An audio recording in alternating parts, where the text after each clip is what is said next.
My name is Jane. I live in the Netherlands, born and raised there, lived in Canada for a while. We're back again in the Netherlands. What I say is I write copy, I am a podcast host, and I breathe life into fiction. I really love writing fiction, and that's something I really love to do. Business-wise, that's not always something that brings in the money. That's why I do copywriting as well. I am a mom, a wife, and I really like anything Disney. Tell me about the podcast. What was the origin of the podcast? Why did you decide to start it? It started when I was living in Canada, basically starting a business in branding. I don't own a business anymore. And I felt quite lonely and I wanted something like a community. I just wanted to be part of something. I wanted to get some support and I wasn't ready to hire a business coach or anything. So I was looking for that. Couldn't really find something that I felt called to or felt part of. I was looking for a group for specifically solopreneurs who also have a Christian background. And so I started a group myself, called it Born to Fly. That's how it started. And then I was like, okay, what can I offer this group? Apart from like my experiences and what I was going through, I was like, I should actually get people into this community who can talk about certain topics that they are experts in. And why not use podcasting? Because I love interviewing people. I love creating content. It was like a newer form of content that I could use. And I was interested in it because I thought I like it. I'm not the video type of person. So I thought, let's try audio. And it's a way of also marketing the Born to Fly community. So that's why I started it. I really wanted to get people on the show, ask them for their expertise, ask them to share tips and tricks or maybe inspiring and encouraging stories. And so that's how it started. And I think it's about 3 years ago that the podcast started. This year, 2023,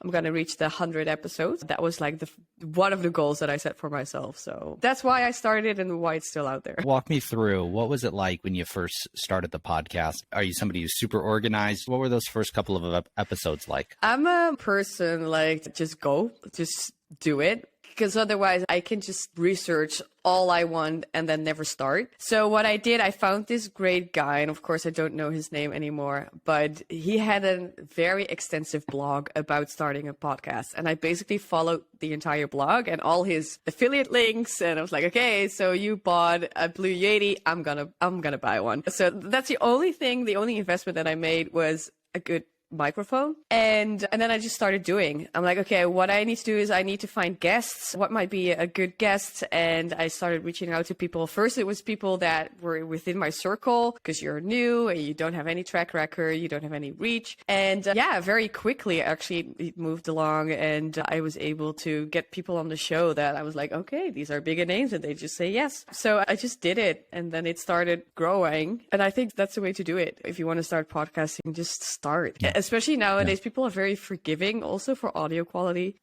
I had many times that the other person, on the other hand, wasn't really sounding that well. Eventually, after the recording, people don't mind. They're used to hearing a little bit crappy Zoom voices, and that's what we have been exposed to the past couple of years now. How has the podcast helped your business or helped grow your community? Have you seen a direct relationship to the podcast? I would say it's not the biggest attractor. The podcast hasn't been most effective for finding new people. It has been really good for the people already in the community. So people who already knew Born to Fly and who asked me things like, okay, how does this work in marketing? Or is there a person who can talk about this on the podcast? So it was really serving them. Then there are some people who find the podcast and then they start listening and they find the community. But I can't really say yet that it's a major magnet for attracting new people, to be honest. Might get there, maybe not. Maybe the podcast is more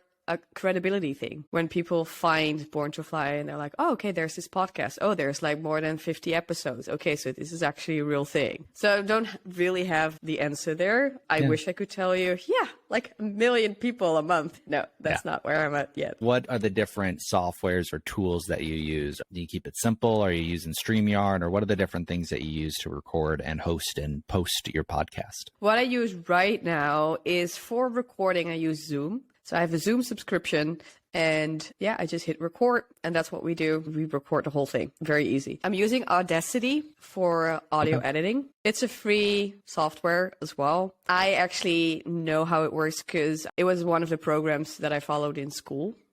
long time ago.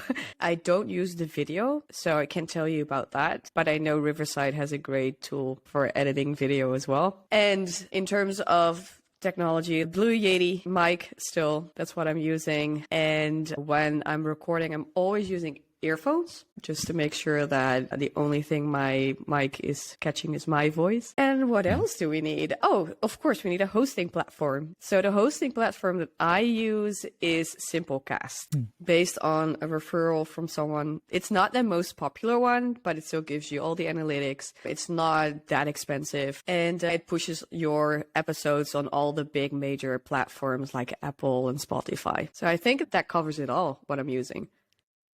What are you doing on social media? What other creative things are you doing?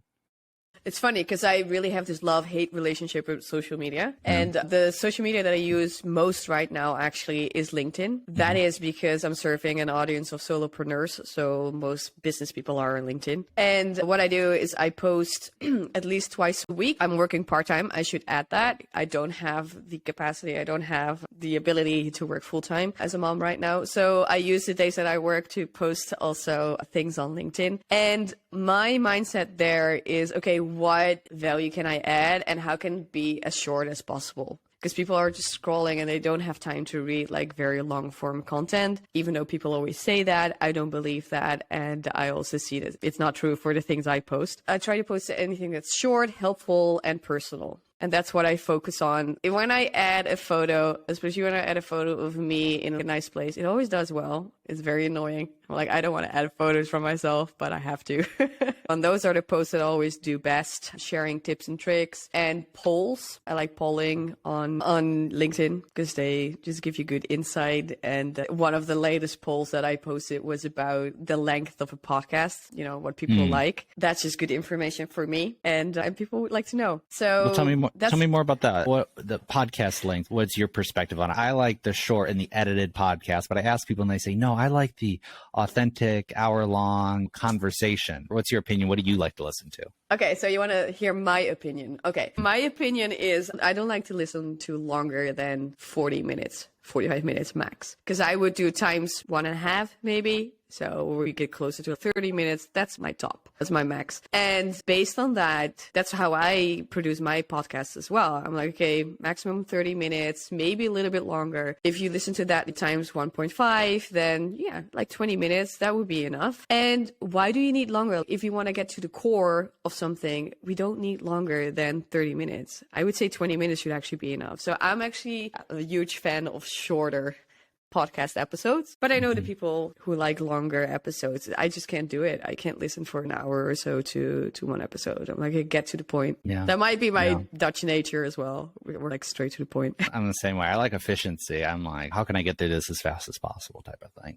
Get all the information out. Speaking of efficiency, you have a networking group that's great. Are you still doing that? Or how do people connect with you or check out your copywriting? For sure. If they want to know more about podcasting or they want to start podcasting, I'm happy to share any tips. Or if they have questions about Anchor, for example, Anchor, you hear a lot about that, the free platform of Spotify. Could definitely talk about that. You can just reach me through either janetrapman.com. You can email me at hello@janetrapman.com. That's where I collect everything about writing. That's where you can find blogs, personal blogs as well, and where you can find my copywriting services.